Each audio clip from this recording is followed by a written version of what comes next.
Welcome to all my dear students. आप सभी का एक बार फिर से स्वागत किया जाता है। और कैसे हैं आप सभी बच्चे और कैसी चल रही है आप सभी की तैयारी। तो भाई लास्ट क्लास में हमने सॉलिड स्टेट की हम बात कर रहे हैं। तो लास्ट क्लास में मैंने आपको पढ़ा दिया था कि यूनिट सेल क्या होता है और उसके बाद हमने बात की थी कि 7 टाइप का मैंने आपको 1 डायमेंशनल भी पढ़ाया था, मैंने 2 डायमेंशनल भी पढ़ाया था और मैंने 3 डायमेंशनल भी आपको पढ़ाया था।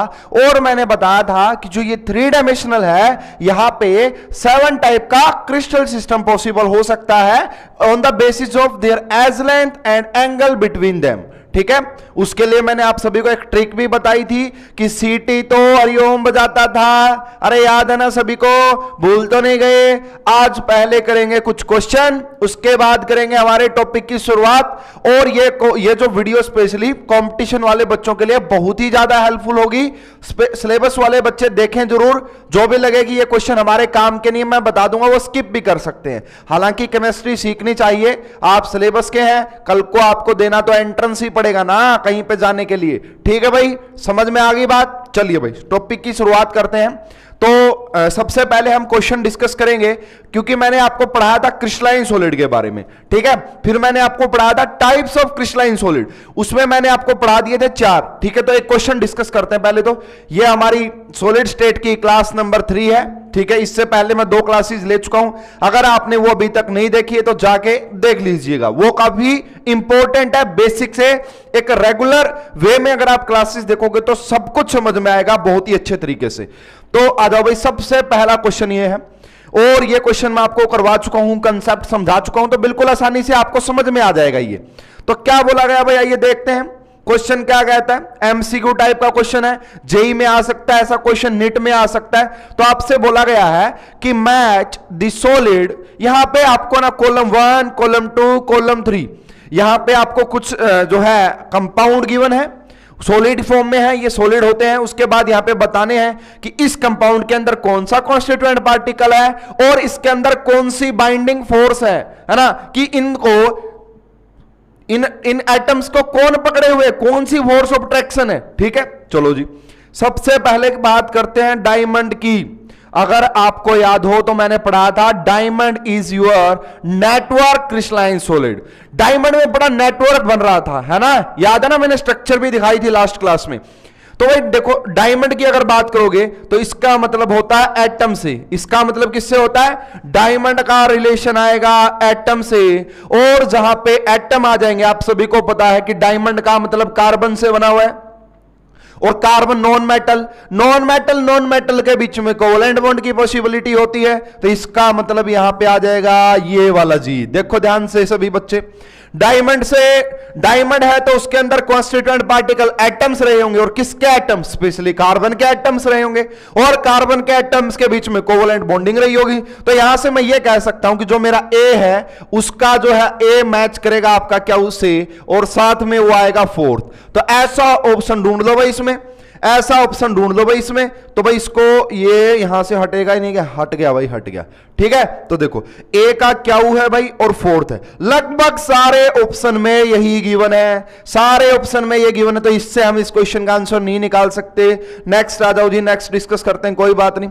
अब सोडियम क्लोराइड, भाई सोडियम क्लोराइड NaCl है ना, NaCl में आप सभी को पता कि Na पॉजिटिव और Cl नेगेटिव आयंस है। अगर ये आयंस है तो यहां पे कॉन्स्टिट्यूएंट पार्टिकल्स क्या रहे होंगे, आयन रहे होंगे। और आयन है ना, Na पॉजिटिव Cl नेगेटिव में कौन सी बॉन्डिंग रही होगी, तो हम कहेंगे यहां पे आयनिक बॉन्डिंग रही होगी, है ना, आयोनिक बॉन्ड रहा होगा। तो इसका आयन से क्या बन जाएगा भाई, आयोनिक। बाइंडिंग फोर्स कौन सा, आयनिक। तो देखो भाई बी का आपको क्या लगता है कि बी, उसके बाद आ गया पी, बी का पी और पी का 3। तो ऐसा देखो भाई, है ना, सेकंड में BP3 है ना, सारी जगह ये। तो यहां से भी हमारा क्वेश्चन सोल्व नहीं हो रहा भाई। उसके बाद HCl, तो HCl एक मॉलिक्यूल है, और किस टाइप का मॉलिक्यूल है जी HCl, तो HCl तो भाई आपका पोलर मॉलिक्यूल है। HCl तो आपका पोलर मॉलिक्यूल है, हाँ जी ठीक है। तो इसका मतलब HCl में आपका S, HCl में आपका S, और S में भी किसका भाई, डाइपोल, डाइपोल, क्योंकि ये क्या ऐसा है, HCl एक डाइपोल है, तो HCl दूसरा भी डाइपोल रहा होगा, उन दोनों के बीच में जो बॉन्डिंग उसे बोला जाता है डाइपोल, डाइपोल। इसका मतलब C का S आएगा, C का S देख लो भाई, बस जो बच्चा सिर्फ सी को देख लेता ना तो भी पूरा क्वेश्चन सोल्व हो जाता। मैं तो आपको समझा रहा हूं इसलिए टाइम लगा रहा हूं, वैसे आप टाइम लगाओगे नहीं, है ना। तो भाई देखो वैसे तो कंफर्म हो जाता कि इसका एक करेक्ट आंसर होगा, लेकिन भाई मैं तो सारे ही बताने वाला हूं आपको। देखो भाई उसके बाद एल्यूमिनियम की अगर आप बात करोगे तो एल्यूमिनियम क्या होगा, Al3 पॉजिटिव, तो कर्नल बोलेंगे भाई, कर्नल बोलेंगे इसे। और उसके बाद यहां पे कौन सा बॉन्ड रहा होगा, मेटालिक बॉन्ड, ठीक है। H2S, H2S का मतलब वाटर सॉलिड फॉर्म में कब होता है भाई, जब आइस की बात करते हैं, तो यहां पे आइस, ठीक है। तो ये भी कैसा भाई, मॉलिक्यूल, है ना, कॉन्स्टिट्यूएंट पार्टिकल वाटर के मॉलिक्यूल्स, है ना। और कौन सी बॉन्डिंग जी, hydrogen bonding, hydrogen bonding. I2 solid, I2 कैसा, नॉन पोलर, है ना।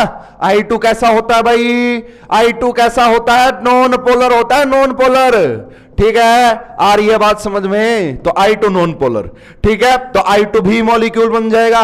और यहां पे दिखाना पड़ेगा डिस्पर्जन फोर्स, और यहां पे डिस्पर्जन फोर्स, है ना। तो ये आपका इस क्वेश्चन का सही जवाब ए आना था। तो मैं, है ना, क्वेश्चन इसलिए करवाता हूं आपका पूरा रिवाइज हो जाए, है ना, तो आपको अच्छे से समझ में याद आ गई होंगी, हाँ ऐसा कुछ भी पढ़ाया गया था आपको। तो चलो भाई आगे बात करते हैं हमारे कंसेप्ट। तो भाई लास्ट क्लास में हमने यूनिट सेल की बात की थी। मैंने आपको बताया था कि भाई देखो, है ना, पहले मैंने स्पेस लैटिस बताया, फिर मैंने आपको क्रिस्टल लैटिस के बारे में बताया। और क्रिस्टल लैटिस में जब मैंने आपको बताया तो मैंने बताया कि 1 डायमेंशनल, 2 डायमेंशनल, 3 डायमेंशनल, 3 डायमेंशनल में 7 टाइप का क्रिस्टल सिस्टम पढ़ाया। तो दोबारा से एक बार वहीं पे आते हैं टॉपिक पे।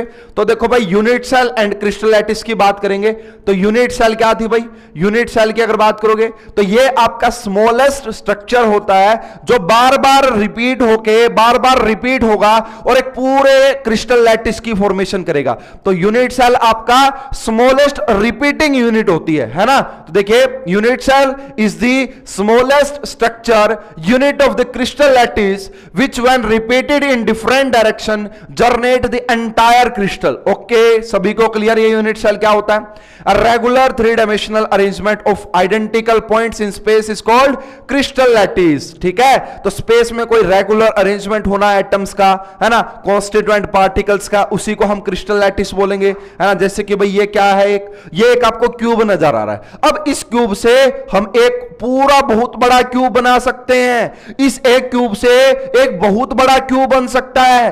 तो भाई उस बहुत बड़े क्यूब को तो हम क्रिस्टल लैटिस बोलेंगे, और उसका ये जो स्मॉलेस्ट पार्ट है जिसको बार बार रिपीट करके हमने क्या बना दिया है, पूरा क्रिस्टल लैटिस, तो इसको यूनिट सेल बोलेंगे। ठीक है, देखो जी यहां पे देखो, अभी मैं एक्सप्लेन करूंगा पूरा इस यूनिट सेल के बारे में। ठीक है, तो ये कॉर्नर होते हैं भाई, है ना, ये क्या होता है, कॉर्नर, ये कॉर्नर है ना, कॉर्नर बोलेंगे। अभी एक्सप्लेन करता हूं पूरा इस क्लास में। तो देखो भाई बार बार ये रिपीट हो रहे हैं, बार बार ये रिपीट हो रहे हैं भाई, देख लो पूरा फॉर्मेशन हो जाएगा। अब देखना एक बहुत बड़ा क्यूब दिखाई देगा आपको एक बहुत बड़ा क्यूब दिखाई देने वाला है। लो जी, इसी को क्या बोलेंगे, इसी को क्या बोलेंगे भाई, ये हमारा क्या बन गया, एक क्रिस्टल लैटिस बन गई है। क्या बन गई है, क्रिस्टल लैटिस, ये है हमारी क्रिस्टल लैटिस। तो ये जो स्मॉलेस्ट यूनिट थी इसको यूनिट सेल बोलते हैं। ठीक है भाई, चलो जी आगे बात करते हैं। अब मैंने पढ़ाया था कि जो यूनिट सेल होती है वो 2 टाइप्स की, primitive and non primitive. Primitive unit cell वो होती है जहां पे आपका एटम्स, है ना, कॉन्स्टिट्यूएंट पार्टिकल्स ओनली कॉर्नर पे होते हैं, सिर्फ कॉर्नर पे होते हैं, तो उन्हें प्रिमिटिव बोलते हैं। और जहां पे कॉर्नर पे तो हो ही हो, उसके साथ आपका कहां पे हो, बॉडी के सेंटर पे हो, फेस के सेंटर पे हो, एज के सेंटर पे हो, तो उन्हें सेंटर्ड बोला जाता है या उन्हें नॉन प्रिमिटिव बोला जाता है। ठीक है, तो यूनिट सेल हमारी 2 टाइप की हो जाएगी भाई, एक को प्रिमिटिव बोलेंगे, है ना, प्रिमिटिव वो होती है, और दूसरी सेंटर्ड होती है भाई। यहां पे constituent particle present only at the corners, आपको जो पार्टिकल मिलेंगे वो सिर्फ कॉर्नर पे मिलेंगे, है ना। इसका एग्जांपल है सिंपल क्यूबिक यूनिट सेल। ये क्यूबिक क्यों कह रहा हूं, ये क्यूबिक क्या होता है अभी समझा देंगे एकदम से, है ना। उसके बाद देख लो भाई ये रहा, तो ध्यान से देखिए, तो यहां पे जो आपको एटम्स मिलेंगे ये कॉर्नर है भाई, ये क्या, ये क्यूब है, यहां पे ये कॉर्नर नजर आ रहे होंगे आपको। तो अभी देखना यहां पे ये आ गए जी, तो ये जो है इसे बोलेंगे प्रिमिटिव यूनिट सेल, इसे क्या बोलेंगे, प्रिमिटिव, ठीक है। एक अब हमारा जो आ गया सेंटर्ड, तो सेंटर्ड क्या होता है भाई, constituent particles are present at the position in addition to the corners, यानी कि कॉर्नर पे तो होंगे ही होंगे, कॉर्नर के अलावा भी कहीं ना कहीं होंगे, ठीक है। तो देखो भाई जैसे ये कॉर्नर पे हो गया और ये बॉडी के सेंटर पे रख दिया, बॉडी का सेंटर क्या होता है सब समझा दूंगा इस क्लास में। ये आपका एफसीसी का एग्जांपल है, फेस सेंटर्ड का एग्जांपल है ना। ये आपका एंड सेंटर्ड का एग्जांपल है। अगर आप दो अपोजिट फेस पे रखते हो तो इसे एंड सेंटर्ड बोलते हैं भाई। उसके बाद ये देखो, ये पूरी एक एज है ना, एज लेंथ, इस एज के सेंटर पे अगर आपने एटम रख दिया तो इसे एज लेंथ बोलेंगे, है ना, एज बोला हो जाएगा भैया। तो देखो भाई प्रिमिटिव में मैंने आपको कल पढ़ा दिया था कि प्रिमिटिव जो यूनिट सेल है बेसिकली, उसमें मैंने आपको डिफरेंट डिफरेंट क्रिस्टल सिस्टम पढ़ाया था कि भाई आपका क्यूबिक होता है ना, ये सारे प्रिमिटिव हो सकते हैं, है ना। और भी होंगे, ये अभी डिस्कस करते हैं। जैसे कि सीटी तो हरिओम बजाता था, ये मैं डिस्कस कर चुका हूं भाई, तो इसको मैं ज्यादा एक्सप्लेनेशन दे नहीं रहा हूं क्योंकि मैं इसको पूरा एक्सप्लेन कर चुका हूं कल। सीटी तो हरिओम बजाता था, है ना, बहुत ही अच्छे तरीके से समझाया था मैंने। अब देखो भाई सेंटर्ड की बात हमने नहीं की थी, तो देखो सेंटर्ड में एक नाम आया बॉडी सेंटर्ड, है ना। दूसरा जो नाम देखो, बॉडी सेंटर्ड का मतलब क्या होता है ना, इस चीज को समझिएगा कि इस बॉडी सेंटर्ड का मतलब क्या है जी। देखो अब हमारे पास मान लीजिए कि ये क्यूब है ना, हमारे पास मान लीजिए कि एक क्यूब है ना। तो ये आपकी क्या हो जाती है यहां पे क्यूब, ये हो गया भाई क्यूब, हो गया क्यूब। अब देखो यहां पे क्या नजर आ रहा है, ये भी आपका क्या, कॉर्नर, कॉर्नर, कॉर्नर, कॉर्नर, ये भी कॉर्नर, ये भी कॉर्नर, ये भी कॉर्नर और ये भी कॉर्नर, ठीक है। अब देखिए इसके, है ना, यहां पे इन सारे पॉइंट से, है ना, इन सारे कॉर्नर से एक इक्वल डिस्टेंस पे देख लीजिए। अब मैं मान लो जिस रूम में हूं या आप जिस भी रूम में बैठे हो वहां पे आप कॉर्नर देखो, पहले कॉर्नर देख लिया आपने। अब देखो बीच में एक ऐसा पॉइंट रहा होगा उस पूरे कमरे के, अगर वो क्यूबिक सिस्टम है तो उस पूरे कमरे में बीच में एक ऐसा पॉइंट रहा होगा कि सारे कॉर्नर से इक्वल रहा होगा, उसी को बोला जाता है बॉडी का सेंटर। यह पूरा कमरा एक बॉडी है और इसका एक सेंटर पॉइंट रहा होगा जो कि सारे कॉर्नर से, फेस सेंटर से, एज सेंटर से इक्वल डिस्टेंस पे रहा होगा, उसी को बोलेंगे, है ना, आपका बॉडी सेंटर, ठीक है। तो अगर आप वहां पे एटम रख देते हैं, मान लो कि यहां पे जी, यहां पे 3 डायमेंशनल समझना इसको, तो इसे क्या बोलेंगे, बॉडी सेंटर। इसे क्या बोलेंगे, देखो यहां पे दिखा रखा है 3 डायमेंशनल कि ये देखो ये वाला जो पॉइंट है जो मैं ब्लू से दिखा रहा हूं, ये क्या हो गया भाई, बॉडी का सेंटर हो गया, बॉडी का सेंटर हो गया, ठीक है जी। आ गई बात समझ में। तो देखो भाई यहां पे, उसके बाद भाई आपका यहां पे फेस सेंटर्ड होता है। फेस सेंटर्ड का मतलब क्या होता है, देखिए ये क्यूब है आपका, ये क्यूब है आपका, समझाता हूं भाई इसको भी मैं काफी अच्छे से। देखो ये आपके कॉर्नर पे तो हो ही हो गया। अब ये तो आपका बॉडी का सेंटर था यहां बीच में। अब देखो भाई ये जो आपको बोर्ड नजर आ रहा है, आपको पैनल जो नजर आ रहा है, या ये एक फेस ही तो है, ये एक फेस है, या ये जो वॉल है यहां पे जो पीछे दीवार है, ये भी तो एक फेस है। तो इसका एक सेंटर पॉइंट रहा होगा, उसी को हम फेस सेंटर। जैसे भाई इसको जो जिस फेस को मैं दिखा रहा हूं, ये बाहर वाला फेस आप सभी देख पा रहे होंगे, ये वाला जो फेस आपको नजर आ रहा है, इसका ये सेंटर पॉइंट है, इसका ये सेंटर पॉइंट है। इसी प्रकार भाई देखना सारे बच्चे ध्यान से, ये जो आपको नजर आ रहा है, ये जो आपको नजर आ रहा है ब्लैक वाला जो मैंने बना के दिखाया है, ये वाला एटम इसका सेंटर पॉइंट रहा होगा, इसे फेस सेंटर बोलेंगे। यानी कि जो एक फेस है उसमें उस फेस पे एक सेंटर में आपका जगह रही होगी, है ना, जो कि सारे कॉर्नर से इक्वल डिस्टेंस पे रही होगी, उसी को बोलेंगे फेस सेंटर। उसी को क्या बोलेंगे, फेस सेंटर। मैं समझाऊंगा काफी डिटेल में भाई, टेंशन बिल्कुल भी मत लेना, है ना, आपा है ना, तो क्लियर करवा देंगे एकदम से। एक यहां पे भाई एंड सेंटर आता है। एंड सेंटर का मतलब होता है दो अपोजिट फेस पे, है ना। वैसे तो भाई क्यूब में 6 फेस होंगे, वैसे तो क्यूब में 6 फेस होंगे, किसी भी 2 अपोजिट पे। फॉर एग्जांपल यहां पे एक एटम और एक कैमरे वाले साइड में एक एटम, तो इसे क्या बोलेंगे भाई, फेस पे रखना है, फेस पे, तो इसे बोलेंगे एंड सेंटर्ड। तो ये हो गया भाई हमारा। तो देखिए primitive and its variation with centred unit cell, तो इसका मतलब मतलब क्या है समझना सारे बच्चे ध्यान से। तो देखो भाई सबसे पहले यूनिट सेल की बात करेंगे, primitive, body centred, face centred and centred की बात करेंगे। सबसे पहले देखो क्यूबिक सिस्टम, सबसे पहले हमारा क्यूबिक सिस्टम। क्या ट्रिक थी, सीटी के नीचे 11, एज लेंथ भी सेम होगी एंड एज लेंथ तो सेम हो गई होगी, साथ में और भी क्या होगा भाई, साथ में एंगल भी सारे सेम रहेंगे। तो क्या ये प्रिमिटिव, यस बिल्कुल यहां पे है ना, क्यूबिक सिस्टम में प्रिमिटिव पॉसिबल हो सकता है, क्यूबिक सिस्टम में प्रिमिटिव पॉसिबल हो सकता है, बिल्कुल हो सकता है। बॉडी सेंटर्ड भी पॉसिबल हो सकता है, फेस सेंटर्ड भी पॉसिबल हो सकता है एंड आपका देखो। तो बात क्या ही है कि इस बात को ध्यान दीजिए कि जो आपका क्यूबिक है वहां पे तीन टाइप का, एक जो क्यूबिक हो गया आपका एक क्यूबिक क्रिस्टल है, उसमें आप ये तीन टाइप के यूनिट सेल देख सकते हो। क्यूबिक सिस्टम में आपको ये तीन टाइप के यूनिट सेल दिखेंगे, ध्यान से नोट कर लेना, काफी इंपॉर्टेंट पॉइंट बताऊंगा। तो भाई क्यूबिक में हम क्या बना सकते हैं, इस क्यूबिक अरेंजमेंट से हम क्या बना सकते हैं, इस क्यूबिक अरेंजमेंट से हम तीन टाइप का डिफरेंट यूनिट सेल बना सकते हैं। जो क्यूबिक सिस्टम है उससे हम तीन टाइप का जो है यूनिट सेल बना सकते हैं। कौन सा भाई, है ना, प्रिमिटिव भी बना सकते हो, बॉडी सेंटर्ड भी बना सकते हो एंड फेस सेंटर्ड भी बना सकते हो। तो तीन टाइप का यूनिट सेल पॉसिबल है, किसके लिए, क्यूबिक सिस्टम के लिए। एंड सेंटर्ड होगा क्या, तो भाई क्यूबिक के लिए एंड सेंटर्ड नहीं होता, क्यूबिक के लिए डिफाइन नहीं किया जाता एंड सेंटर्ड। अच्छा जी आगे बात करते हैं भाई, आगे बात करते हैं। तो टेट्रागोनल अपना आ रहा था देखो 11, 12 और 21 यानी कि 21। टेट्रागोनल बोले तो 21 है ना, 21 का मतलब दो एज लेंथ सेम होगी, एंगल सारे सेम रहे होंगे। तो देखो A equal to B but not equal to C, alpha beta gamma is equal to 90 degree, alpha beta gamma is equal to 90 degree. चलिए जी, तो देखो दिख रहा है ना आपको, ये और ये सेम है लेकिन ये काफी लंबी है, तो ये रहा जी, एंगल वही है जी। तो इसमें प्रिमिटिव पॉसिबल है, सारे एटम्स कॉर्नर पे आप रखोगे तो पॉसिबल होगा, बॉडी सेंटर भी पॉसिबल है।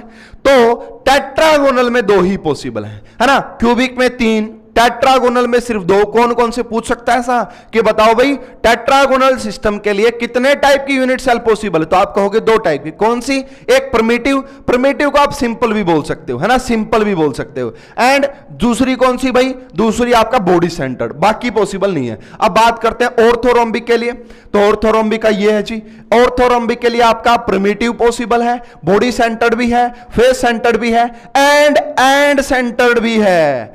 नोट करो, सिर्फ ऑर्थोरोम्बिक ही ऐसा है जहां पे एंड सेंटर्ड भी पॉसिबल हो रहा है, यानी कि चारों ही पॉसिबिलिटीज आ रही हैं। किस में आ रही हैं भाई, ऑर्थोरोम्बिक में। ठीक है, समझ में आ गई बात, प्रिमिटिव भी, बॉडी सेंटर्ड भी, फेस सेंटर्ड भी एंड सेंटर्ड भी। अच्छा जी आगे कौन सा आ गया भाई, मोनोक्लिनिक। मोनोक्लिनिक के लिए क्या होगा, प्रिमिटिव पॉसिबल है एंड सेंटर्ड पॉसिबल है ना। वो जो वर्ड मैंने कहा था कि ऑर्थोरोम्बिक के लिए ओनली क्या, एंड सेंटर्ड ऑर्थोरोम्बिक, चारों। अगर आप चारों की बात करोगे कि ऐसा कौन सा क्रिस्टल सिस्टम है जहां पे चारों टाइप का यूनिट सेल आपको मिल सकता है, तो वो ऑर्थोरोम्बिक होता है। एंड सेंटर्ड तो आपका मोनोक्लिनिक के केस में भी आ जाएगा। ठीक है, उसके बाद देख लो भाई नेक्स्ट, ट्राइक्लिनिक। तो ट्राइक्लिनिक में कोई एंगल सेम नहीं, कोई एज लेंथ नहीं, तो ट्राइक्लिनिक में सिर्फ एक टाइप का यूनिट सेल पॉसिबल होता है। वो कौन सा, वो आपका सिंपल, वो आपका प्रिमिटिव। ठीक है, आ जाओ जी आगे। हेक्सागोनल की बात करोगे, ये राजी, हेक्सागोनल में भी सिर्फ प्रिमिटिव ही पॉसिबल है, सिंपल वाला पॉसिबल है। और रोम्बोहेड्रल बोले तो ट्राइगोनल, तो ट्राइगोनल में भी सिर्फ कौन सा पॉसिबल था, तो देखो दोबारा से मैं काउंटिंग करवाता हूं। अच्छा यह आएगा कि देखो भाई क्यूबिक में primitive, body centred, face centred तीन हो गए, है ना। टेट्रागोनल में सिर्फ दो थे, कौन कौन से थे भाई, प्रिमिटिव और बॉडी सेंटर्ड। ऑर्थोरोम्बिक में चारों पॉसिबिलिटीज थी, है ना। मोनोक्लिनिक में आपकी दो ही पॉसिबिलिटी थी, प्रिमिटिव एंड सेंटर्ड। ठीक है, ट्राइक्लिनिक में ओनली प्रिमिटिव, है ना, एंड हेक्सागोनल में भी ओनली प्रिमिटिव एंड रोमोहेड्रल में भी ओनली प्रिमिटिव। अब कितने टाइप का सिस्टम बन गया जी, ये देखो, तीन यहां से, 3 और 2 5, 5 और 4 9, 9 और 2 11, 11 और 3 14, यानी कि 7 टाइप का क्रिस्टल सिस्टम होता है। और उस 7 टाइप के क्रिस्टल सिस्टम से 14 डिफरेंट टाइप की यूनिट सेल पॉसिबल होती हैं। अगर आप एक ही स्ट्रक्चर में ये सब कुछ दिखाओगे कि 7 टाइप का क्रिस्टल सिस्टम एंड 14 टाइप का यूनिट सेल, उसे बोला जाता है ब्रेवियस लैटिस। क्या बोलते हैं? Bravais lattice. ब्रेवियस लैटिस का मतलब होता है कि उस स्ट्रक्चर में 7 डिफरेंट टाइप के क्रिस्टल आ गए हैं एंड वहां पे क्या हो गया भाई? दूसरी बात क्या हो गई वहां पे कि आपका जो 14 टाइप की यूनिट सेल पॉसिबल है, ठीक है, उसी को क्या बोलते हैं? Bravais lattice. आ जाओ जी आगे। Primitive and its possible variation with centred unit cell, ठीक है। उसके बाद देखो भाई 3, यहां पे 3 बताया क्यूबिक के लिए, टेट्रागोनल के लिए 4, ऑर्थोरोम्बिक के लिए 4, मोनोक्लिनिक के लिए 2, ट्राइक्लिनिक के लिए 1, हेक्सागोनल के लिए भी 1, रोम्बोहेड्रल के लिए भी 1, ठीक है। तो कुल मिला के 14 टाइप का हमारे पास सिस्टम आ जाता है और इसी को क्या बोलेंगे? The 7 primitive unit cells and their possible variation edge centred unit cell give rise to 14 three dimensional lattice is called Bravais lattice. उसी को ब्रेवियस लैटिस। ये क्वेश्चन पूछा जाता है, ऐसे बोलेंगे बताओ कितने टाइप का क्रिस्टल सिस्टम है एंड कितने टाइप का यूनिट सेल हो सकता है ना, उन क्रिस्टल सिस्टम से, तो 14 टाइप का, ठीक है भाई। तो ये एक और मैंने एग्जांपल दिया है, यहां पे अच्छे से देख लीजिएगा इसको कि क्यूबिक में प्रिमिटिव है ना, टेट्रागोनल में, सारे एक्सप्लेनेशन विद एग्जांपल यहां पे मैंने लिख दिए हैं कि भाई एग्जांपल भी क्या क्या होंगे इनके, वो भी लिख दिए हैं, ठीक है। तो 14 types of lattice are called Bravais lattice, उसी को हम ब्रेवियस लैटिस भी बोलते हैं। तो इसको देख लो भाई, स्क्रीनशॉट लेना, स्क्रीनशॉट ले लो, काफी इंपॉर्टेंट है। अरे समझ में आया क्या? समझ में आया? यूनिट सेल, यूनिट सेल अपने आप में 2 टाइप की बेसिकली, प्रिमिटिव, नॉन प्रिमिटिव, ठीक है। प्रिमिटिव में एक ही एंड नॉन प्रिमिटिव में face centred, body centred, and centred. समझ में आ गई बात? फिर क्या किया हमने भाई? देखा जो क्रिस्टल सिस्टम है वो क्यूबिक है, फिर हमने देखा कि क्यूबिक में ये यूनिट सेल पॉसिबल हो सकते हैं, ऐसे करके हमने डिफरेंट 14 टाइप के यूनिट सेल बना दिए। समझ में आ गया क्या भाई? ये चीजें आपसे एग्जामिनर पूछ सकता है और जो एडवांस के क्वेश्चन होते हैं, बिल्कुल एडवांस लेवल के क्वेश्चन होते हैं, इन्हें छोटी छोटी पॉइंट्स का यूज करवाऊंगा मैं वहां पे। नोट कर लेना मेरी बात, बहुत ज्यादा इंपॉर्टेंट। स्पेशली इस हेक्सागोनल को नोट कर लेना कि हेक्सागोनल सिर्फ प्रिमिटिव ही शो करता है। देखना कितने बड़े बड़े क्वेश्चन में ये छोटे छोटे पॉइंट आपके कैसे क्वेश्चन सोल्व करवाएंगे जो कि आप अप्रोच से कर ही नहीं सकते हो, आप अपना कैलकुलेशन करके सोल्व ही नहीं होगा आपसे। लेकिन अगर ये ट्रिक याद होगी, ये चीजें आपको याद होगी, इसके लिए भी ठीक है। समझ में आ गई बात? चलो जी आगे क्वेश्चन डिस्कस करते हैं कुछ, है ना, क्योंकि क्वेश्चन करवाना तो भाई अपना आप सभी को पता ही कि एमसीक्यूज डिस्कस करेंगे। Which is not a type of unit cell? इनमें से कौन सा यूनिट सेल का टाइप नहीं है? Cubic, orthorhombic, tetrahedral and rhombohedral. अरे भाई टेट्राहेड्रल पढ़ाया क्या मैंने? टेट्राहेड्रल पढ़ाया क्या? टेट्राहेड्रल, टेट्राहेड्रल तो नहीं पढ़ाया भाई मैंने। क्या पढ़ाया था यहां पे, है ना? एक मिनट रुको भाई ध्यान से। क्यूबिक, ऑर्थोरोम्बिक, टेट्राहेड्रल एंड आपका रोम्बोहेड्रल। तो यूनिट सेल का तो इनमें से कौन सा टाइप नहीं होगा? Which is not a type of unit cell. तो देखो भाई इसका आंसर क्या लिखेगा? टेट्राहेड्रल, ठीक है। तो टेट्राहेड्रल यहां पे कोई यूनिट सेल का बेसिकली टाइप नहीं है टेट्राहेड्रल, ठीक है। टेट्रागोनल होता है, वो टेट्रागोनल होता है। ये टेट्राहेड्रल तो भाई है ना, जैसे मीथेन है वो होता है टेट्राहेड्रल, तो वो टेट्रागोनल था, ठीक है। आ रही है बात समझ में? चलो जी नेक्स्ट क्वेश्चन पे बात करते हैं।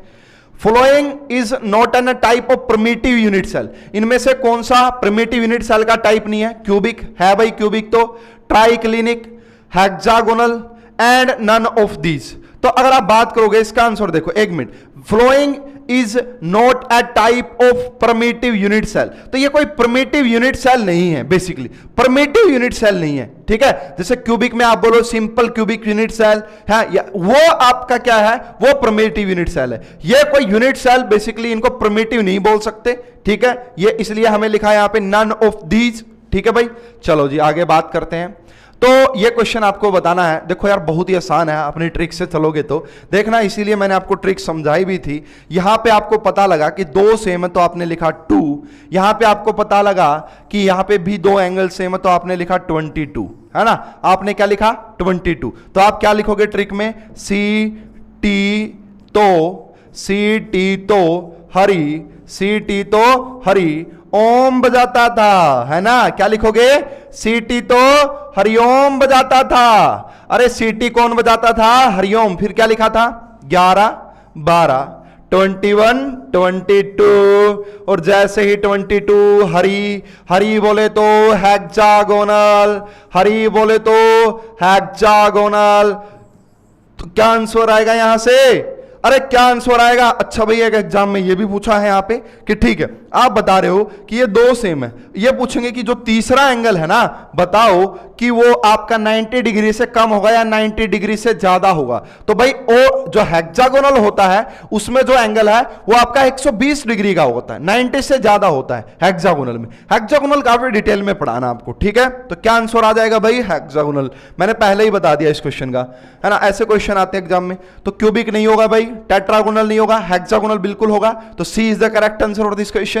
नेक्स्ट क्वेश्चन पे आइए भाई, देख लो भाई यहां पे अब फिर से आ गए हैं हम। यहां पे अगर आप ट्रिक में चलोगे तो यहां से आपको पता लग रहा है कि 3 आ गया भाई, 3 है ना, क्योंकि तीनों ही डिफरेंट है। अगर तीनों डिफरेंट होते तो 3 और यहां पे आपको 2, तो 32। ये क्या बढ़ रही भाई? 32। तो 11, 12, 21, 22, 31, 32, 33, यानी कि सीटी तो हरिओम हरि ओम, है ना, हरि ओम बजाता था। बजाता का तो कोई मतलब नहीं था का मतलब। तो ये 31 होता था, ये 32 होता था और ये 33। इसका मतलब मोनोक्लिनिक आएगा आंसर।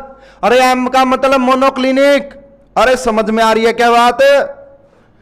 तो टेट्रागोनल हो गया, ऑर्थोरोम्बिक, क्यूबिक एंड मोनोक्लिनिक। तो सिंपल सा आंसर लगा देना D, monoclinic is the correct answer. अच्छा जी, 2 क्वेश्चन और ले लिए मैंने इनसे भाई, 2 क्वेश्चन और लिए हैं। आ जाओ जी, क्या है ये?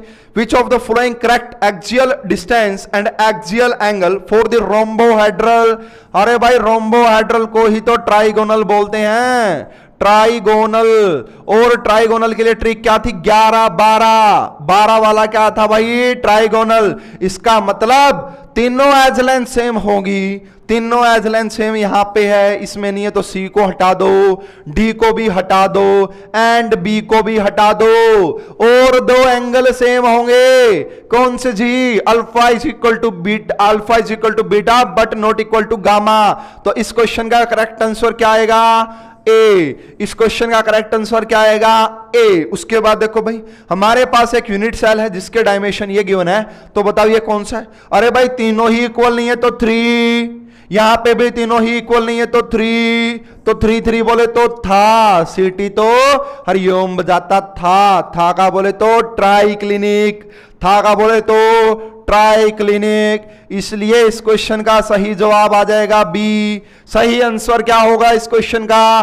बी हो जाएगा। चलें भाई आगे, समझ में आ रहा है सभी को? किसी को कोई प्रॉब्लम परेशानी हो तो पूछ लेना भाई मुझसे, ठीक है भाई। अब बात करते हैं, देखिए अगर मैं 7 टाइप का क्रिस्टल सिस्टम पढ़ूं तो उसमें सबसे जो हमें सिमेट्रिक लग रहा है, सबसे जो देखने में बहुत ही कूल लग रहा है, अच्छा लग रहा है, वो कौन सा? क्यूबिक। या फिर ऐसे भी बोल सकते हो कि उसमें यार एज लेंथ तो सेम है, एंगल भी सेम है, तो उसके ऊपर स्टडी करना काफी आसान रहेगा हमारे लिए, हमारे एग्जाम पॉइंट ऑफ व्यू से, है ना, हमारे को समझने पॉइंट ऑफ व्यू से। तो सबसे आसान कौन सा है? क्यूबिक क्रिस्टल सिस्टम है। तो अब इसमें हम बात करेंगे, हम वो जो 7 टाइप का क्रिस्टल सिस्टम था उसमें हम बात करेंगे क्यूबिक क्रिस्टल सिस्टम की। तो ये क्या आपका? Cubic unit cell, cubic unit cell की बात करेंगे। अच्छा जी, आ जाओ भाई। इन देखो we have discussed the types of unit cell, हमने डिस्कस किया था, ठीक है, यही बताया जा रहा है यहां पे। उसके बाद देखिए भाई टाइप्स ऑफ यूनिट सेल की बात करोगे, प्रिमिटिव, सेंट्रल, ये सब मैंने आपको पढ़ाया है ना। उसके बाद primitive unit cell were further classified as primitive को देखो ये रहा भाई, है ना, क्यूबिक, टेट्रागोनल, ये इनमें ये सारी चीजें मैं आपको पढ़ा चुका हूं।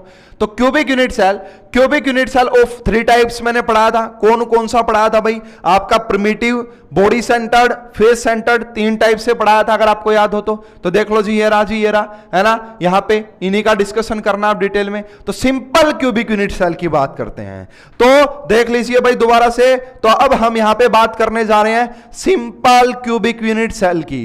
तो भाई देखो सबसे पहले तो ना मैं क्यूब की ही बात कर लेता हूं, सबसे पहले तो मैं क्यूब की बात करता हूं, क्यूबिक सिस्टम की बात करता हूं भाई। एक अगर मैं यहां पे एक बहुत बड़ा क्यूब बना के दिखाऊं, हालांकि ऊपर बना हुआ है तो उसी से काम चलाएंगे तो बहुत अच्छा रहेगा, है ना, जो ऊपर बना हुआ है। देखो भाई यहां पे इस क्यूब को ध्यान से देखिए।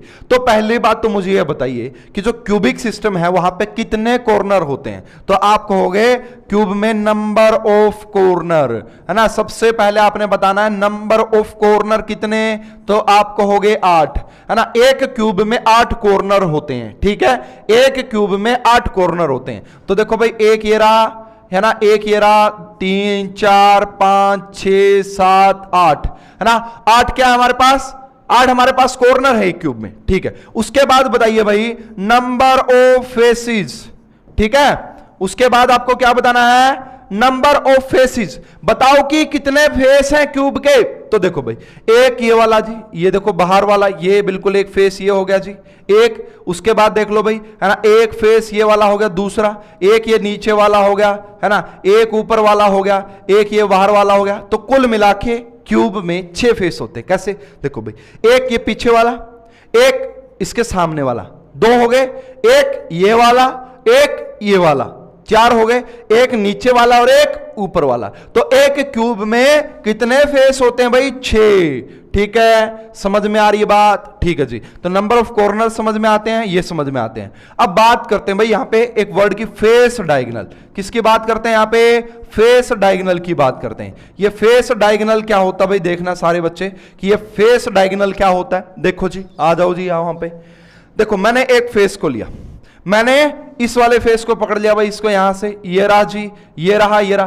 तो अगर मैं इसकी बात करूं, ये रहा जी, ये देखो, ये क्या है ना, ये क्या, फेस डायगोनल है। ये क्या है, फेस डायगोनल। एक फेस में कितने डायगोनल होंगे, 2 डायगोनल होंगे। एक ये वाला और दूसरा कौन से वाला भाई, अरे ये भी तो है। तो पहली पॉइंट तो ये है कि एक फेस में 2 फेस डायगोनल होंगे। एक फेस में 2 फेस डायगोनल होंगे। तो कितने फेस हैं, तो नंबर ऑफ फेस डायगोनल की बात करोगे तो कितना हो जाएगा, 12। अब बात ये करते हैं कि ये जो फेस डायगोनल है ये पास कहां कहां से करता है। तो एक फेस डायगोनल, एक फेस डायगोनल, एक ये वाला कॉर्नर, एक ये वाला कॉर्नर और एक ये फेस का सेंटर, एक ये फेस का सेंटर। तो एक फेस डायगोनल 2 कॉर्नर, 2 कॉर्नर और प्लस में 2 कॉर्नर और प्लस में एक फेस सेंटर से पास करता है ना। इनको नोट कर लेना कॉपी में अच्छे से। इतने जबरदस्त क्वेश्चन करवाने हैं इन चीजों के ऊपर कि मजा आ जाएगा एकदम से, और कंपटीशन में पूछे भी जाते हैं। तो फेस डायगोनल 12, एक फेस डायगोनल 2 कॉर्नर और एक फेस सेंटर से पास करता है। अच्छा जी, बिल्कुल सही बात समझा दिया आपने तो। अच्छा जी, अब ये जो फेस डायगोनल है इसकी वैल्यू क्या होती है जी, अगर आपसे कोई पूछ ले। कोई बात नहीं भाई, बिल्कुल समझाने की कोशिश करेंगे। इसको दोबारा से रफ करता हूं। तो भाई आपसे ये कहा जा रहा है बेसिकली कि इनका ये, इसकी वैल्यू बताइए, है ना। ऐसे तो बताओगे नहीं, कोई ना कोई तो पैरामीटर देंगे। तो in the term of edge length, ठीक है। तो आप सभी को पता है कि भाई अगर वो क्यूब है तो सारी एज लेंथ सेम है, सारी एज लेंथ ए है, ठीक है भाई। ये भी ए हो गई और ये भी ए हो गई। अब देखो भाई, अरे भाई आपने पढ़ा होगा, ये देखिए, और एक ये हो गया, और ये ही तो है फेस डायगोनल। अरे यही तो है फेस डायगोनल। तो ये देखो भाई, यहां पे 90 डिग्री का एंगल। अब ये भी ए हो गई और ये भी ए हो गई। तो इसे क्या लिखोगे, इसे लिखेंगे √2a। इसे क्या लिखेंगे भाई, √2a लिखेंगे। पाइथागोरस प्रमेय से निकाला है हिंदी में, है ना। इंग्लिश में भी ऐसा ही बोला जाता, पाइथागोरस थ्योरम से मैंने ये बात निकाली है। कैसे निकालते भाई, a का स्क्वायर प्लस में a का स्क्वायर तो 2a स्क्वायर और इसका करेंगे रूट। तो देखो भाई, फेस डायगोनल की वैल्यू क्या होगी, तो क्या हो जाएगी, √2a। क्या हो जाएगी भाई, √2a। एक फेस डायगोनल 2 कॉर्नर से इससे पास करेगा। अच्छा जी, ठीक है, बहुत ही अच्छी बात हो गई जी। अब हम बात करते हैं, फेस मैंने पढ़ाए, कॉर्नर मैंने पढ़ाए आपको। अब मैं बात कर लेता हूं भाई एज की, है ना। नंबर ऑफ एज बताइए, कितनी एज है यहां पे, नंबर ऑफ एज बताइए कितनी एज है। तो देख लो भाई, एक देखो, एक फेस में अगर बात करोगे, एक ये देखो, ये एक फेस है, तो यहां पे कितनी एज नजर आ रही हैं, कितनी, तो देखो भाई 4। ऐसे ऐसे कितने फेस हैं भाई, देखो 4 यहां पे। इसको है ना ऐसे, आप इसको तो सिंपली काउंट कर लो। देखो भाई 1 2 3 4 5 6 7 8 9 10 11 12। तो कितनी एज होती हैं भाई, 12। ठीक है। अरे भाई इसमें फेस सेंटर पूछे, अरे अगर 6 फेस हैं तो फेस का एक सेंटर होगा, एक फेस का एक सेंटर होगा, तो 6 ही फेस सेंटर होते हैं। अगर यहां पे 12 एज हैं तो 12 ही एज सेंटर भी रहे होंगे, 12 ही एज सेंटर भी रहे होंगे। तो ये देख लो जी, ये क्या है, इस एज का सेंटर, ये जी यहां पे बिल्कुल इक्वल डिस्टेंस पे, ये भी क्या, एज का सेंटर। ठीक है, अच्छा जी, बहुत ही समझ में आने वाली बात कर रहे हो जी आप तो, है ना, बहुत ही अच्छा भी लग रहा है। अब बताओ भाई यहां पे मुझे बॉडी का सेंटर, तो बॉडी सेंटर कितने होंगे भाई, बॉडी सेंटर, अरे भाई एक ही तो होगा ना बॉडी का सेंटर, एक ही तो पॉइंट होगा ना कमरे में जो बिल्कुल बीच में लाई कर रहा हुआ, सारों से इक्वल डिस्टेंस पे। तो बॉडी का तो एक ही सेंटर होता है जी, बॉडी का तो एक ही सेंटर होता है जी। अच्छा जी, बात समझ में आ गई जी बहुत ही बेहतरीन तरीके से। अब ये बताइए जी, यहां पे देखो भाई, मैं है ना अभी मैं तो बेसिक पढ़ा रहा हूं क्यूब के बारे में, मैं सिंपल की बात ही नहीं कर रहा हूं, मैं तो क्यूब के बारे में पढ़ा रहा हूं पहले आपको। अच्छा जी, अब देखो भाई बॉडी डायगोनल कितने होंगे, अगर आपसे कोई वैसे ही पूछ ले, अरे छोड़ो सॉलिड स्टेट की बात, तो एक जनरल नॉलेज की बात बताओ कि एक क्यूब है उसमें कितने बॉडी डायगोनल होंगे, है ना, बॉडी डायगोनल। तो भाई देखना, ध्यान से देखना सभी बच्चे, तो भाई बॉडी डायगोनल की अगर बात करोगे, है ना, तो कहां पे लिखे भाई जगह, है ना, चलो भाई बॉडी डायगोनल की बात मैं यहां पे कर लेता हूं, बॉडी डायगोनल की बात मैं यहां पे कर लेता हूं। तो भाई बॉडी डायगोनल 4 होते हैं, 4 होते हैं बॉडी डायगोनल। क्या है जी ये बॉडी डायगोनल, समझ में नहीं आ रहा। देखो जी, ये एक कॉर्नर लिया आपने, लिया जी, लिया बिल्कुल, एक ये वाला लिया, हाँ जी लिया। अब देखो यहां पे बीच में कहीं पे बॉडी का सेंटर रहा होगा, इस कॉर्नर को, ये कॉर्नर इस बॉडी के सेंटर से यहां पे मीट कर रहा होगा, इससे मिल रहा होगा। जैसे एग्जांपल के तौर पे देखिए, वहां ऊपर कॉर्नर है एक, वहां ऊपर कॉर्नर है, यहां नीचे कॉर्नर है ना, वहां ऊपर कॉर्नर है और यहां नीचे कॉर्नर है, और बीच में अगर उस कॉर्नर और ये कॉर्नर बीच में बॉडी सेंटर भी रहा होगा, अगर आप इसे जोड़ देते हैं तो क्या बनेगा, बॉडी का डायगोनल बनेगा। क्या बनेगा, बॉडी का डायगोनल। तो 4 बॉडी का डायगोनल कैसे, एक वहां से यहां, एक यहां से वहां, 2 ये हो गए, एक यहां से वहां और एक वहां से यहां। तो कितने बॉडी डायगोनल होते हैं भाई, 4 बॉडी डायगोनल। ठीक है जी, 4 बॉडी डायगोनल होते हैं। बॉडी डायगोनल किस किस से पास करता है भाई, किस किस से, तो बॉडी सेंटर जो होता है ना भाई, बॉडी डायगोनल जो होता है वो 2 कॉर्नर प्लस में एक बॉडी के सेंटर से पास करता है, प्लस में एक बॉडी के सेंटर से पास करता है, 2 कॉर्नर और एक बॉडी के सेंटर से पास करता है। ठीक है जी, इसकी वैल्यू क्या होगी जी, बॉडी डायगोनल की वैल्यू क्या होगी, अरे भाई ये क्यूब का डायगोनल बन गया। ये किसका डायगोनल बन गया, क्यूब का। तो देखो भाई ये भी ए है, ये भी ए है और ये भी ए है, तो भाई बॉडी डायगोनल का फार्मूला हो जाएगा अंडर रूट कर दो किसका, ए की क्यूब, ए की क्यूब और ए की क्यूब। तो भाई बॉडी डायगोनल की जो वैल्यू होती है वो क्या होती है भाई, रूट 3a। क्या होती है, रूट 3a। तो इतनी बातें समझ में आई, इतनी बातें समझ में आ गई, और जो चीजें रही वो हम आगे देख लेंगे स्लाइड्स की फॉर्म में। चलो जी, इसको नोट कर लेना भाई, इसको नोट कर लेना। ठीक है, मैंने भी सेव कर लिया ये। चलो जी आगे बात करते हैं, आओ नेक्स्ट। तो हम सबसे पहले बात करते हैं सिंपल क्यूबिक यूनिट सेल। बात पे जरूर जाना, सबसे पहले तो सिंपल बोला, फिर बोला क्यूबिक। क्यूबिक का तो एज लेंथ सेम है। यूनिट सेल बोले तो पूरी नहीं है हमारे पास क्रिस्टल लैटिस, उसका एक छोटा पार्ट है, उसको डिस्कस स्टडी कर लेंगे तो पूरी यूनिट सेल के बारे में जानकारी लग जाएगी, है ना, पूरी क्रिस्टल लैटिस के बारे में।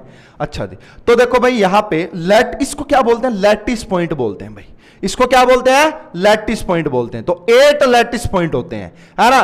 तो सिंपल क्यूबिक यूनिट सेल में 8 लैटिस पॉइंट होते हैं। इसका मतलब होता है कि simple cubic unit cell primitive unit cell है। तो यहां पे एटम्स जो रहे होंगे सिर्फ कॉर्नर पे, और कितने कॉर्नर होते हैं क्यूब में, 8, तो 8 कॉर्नर पे एटम्स रहे होंगे, उसे हम कहते हैं सिंपल क्यूबिक यूनिट सेल। ठीक है, तो number of atoms per unit cell, अरे ठीक है आप कह रहे हो एक कॉर्नर पे एटम है, लेकिन अगर मैं कहूं कि number of atom per unit cell, इस यूनिट सेल में कितने एटम है ये बताओ आप। तो देखो यार बहुत इंपॉर्टेंट है, इसके लिए मुझे पहले यह देखना पड़ेगा कि भाई इस कॉर्नर का कितना हिस्सा इस क्यूब में आ रहा है, क्योंकि ये तो यूनिट सेल है। अगर ये यूनिट सेल है तो ये तो और भी क्यूब रहे होंगे इस जैसे, तो यहां पे ये तो स्मॉलेस्ट रिपीटिंग यूनिट है, इस जैसी तो बहुत सारी नहीं होंगी। तो सबसे पहले मुझे कॉर्नर का कंट्रीब्यूशन देखना पड़ेगा। मान लीजिए कि एक कमरा है ना, ये एक अपना कमरा है। तो यहां पे जो कॉर्नर है वहां पे जो आप एटम रखोगे, ऐसा तो है नहीं कि ये पूरा का पूरा इसी के अंदर आ जाएगा एटम, है ना, वो तो भाई आपका दूसरे रूम में भी तो रहा होगा। वो तो जहां जहां भी ये कॉर्नर है, ये अकेला इस कमरे में तो कॉर्नर है नहीं, ये तो किसी दूसरे कमरे का भी कॉर्नर है ना। तो ऐसे हमें देखना पड़ेगा कि ये जो कॉर्नर है, ये जो एटम यहां पे रखोगे कॉर्नर पे, वो इस कमरे में कितना आ रहा है। देखो जी, आ जाओ जी। तो देखो यहां पे बात करेंगे हम देखो part of the particle at corner x मान लिया हमने, तो total number of atoms at corner कितने हैं। देखो इसका इंपॉर्टेंट है। देखो भाई ये कह रहा है कि हमारे पास, इसको समझिए ध्यान से, ये कह रहा है कि हमारे पास कितने कॉर्नर है भाई, 8 कॉर्नर है, 8 कॉर्नर है ना। लेकिन एक कॉर्नर का कंट्रीब्यूशन कितना है, ये कह रहा है जी 1/8 है। अब ये 1/8 कैसे पता लगा इनको, ये 1/8 कैसे पता लगा, आ जाओ मैं बताता हूं भाई 1/8 कहां से पता लगा।